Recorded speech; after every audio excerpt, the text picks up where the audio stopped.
Assalamualaikum warahmatullahi wabarakatuh. Saya Kisya Cahyani Dwi Putri dari kelas 11 8 absen 23 akan membahas tentang amandemen Undang-Undang Dasar 1945.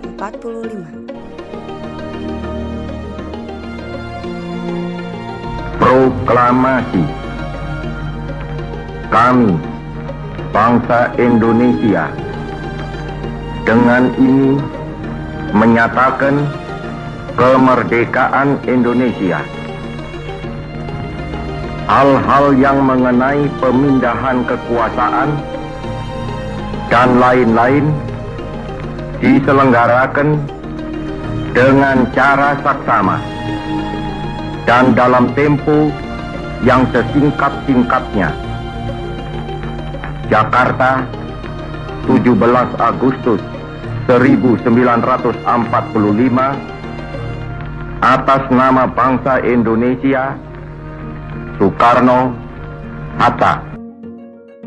Undang-Undang Dasar adalah hukum tertinggi di sebuah negara yang berfungsi sebagai pedoman utama dalam penyelenggaraan negara. Undang-Undang Dasar 1945 di Indonesia dianggap sebagai konstitusi negara dan menjadi landasan hukum utama.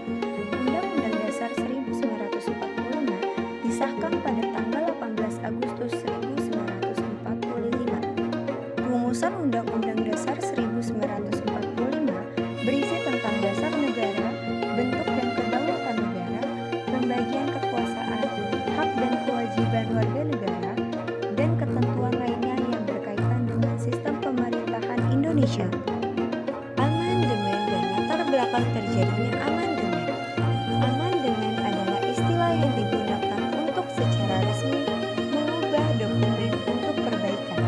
Perubahan ini dapat berupa penambahan atau penghapusan catatan yang ada karena kesalahan atau inkonsistensi dengan persyaratan saat ini.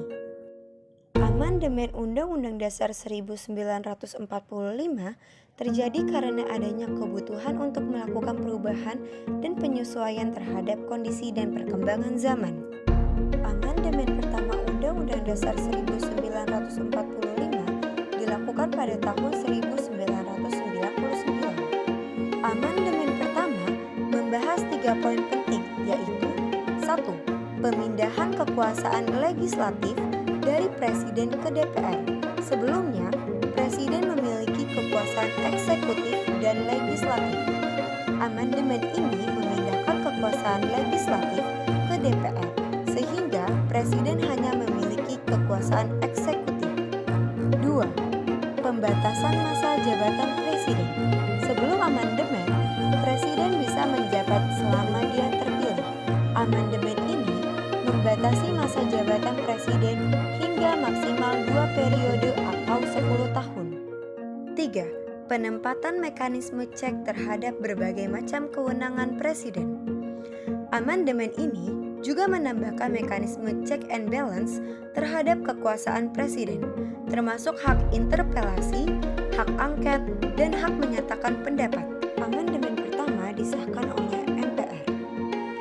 Amandemen kedua yang dilakukan pada tahun 2000 berfokus pada penegasan hak asasi manusia dan demokrasi.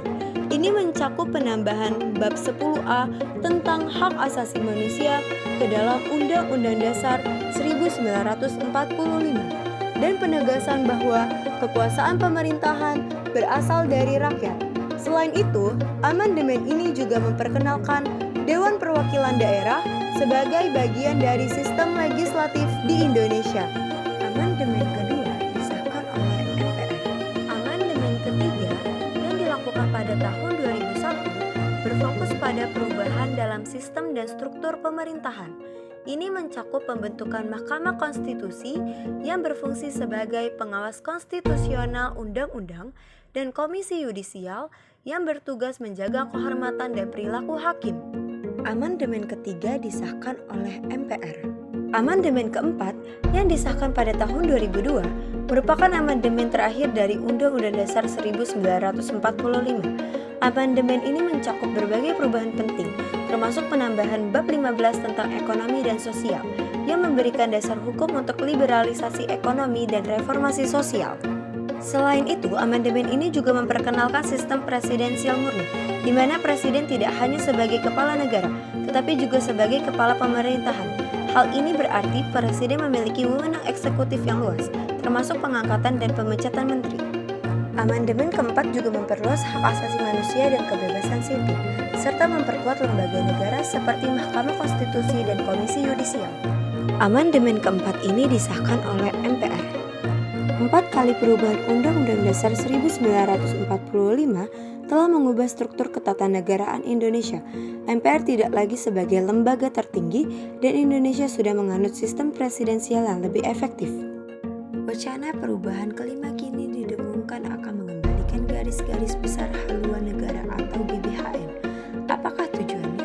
Akankah ini menjadi agenda partai politik tertentu untuk mengagungkan kekuasaan? MPR periode 2009-2014 kan memberikan rekomendasi 7 butir. Ada 7 butir dan salah satu yang butir yang kedua disarankan agar sistem ketatanegaraan kita khususnya yang berkenaan dengan hak untuk menetapkan reformulasi model pembangunan gaya GBHN kalau bisa dijalankan kembali. Nah, itu sebabnya muncul pemikiran agar MPR kembali memperoleh kewenangan untuk menetapkan GBHN itu. Proses ini tentu membutuhkan kajian mendalam dan partisipasi aktif dari semua pihak. Semoga segala keputusan yang diambil nantinya dapat membawa kemajuan dan kebaikan bagi bangsa dan negara kita. Sekian dari saya, Keisha Cahyani Dwi Putri. Terima kasih.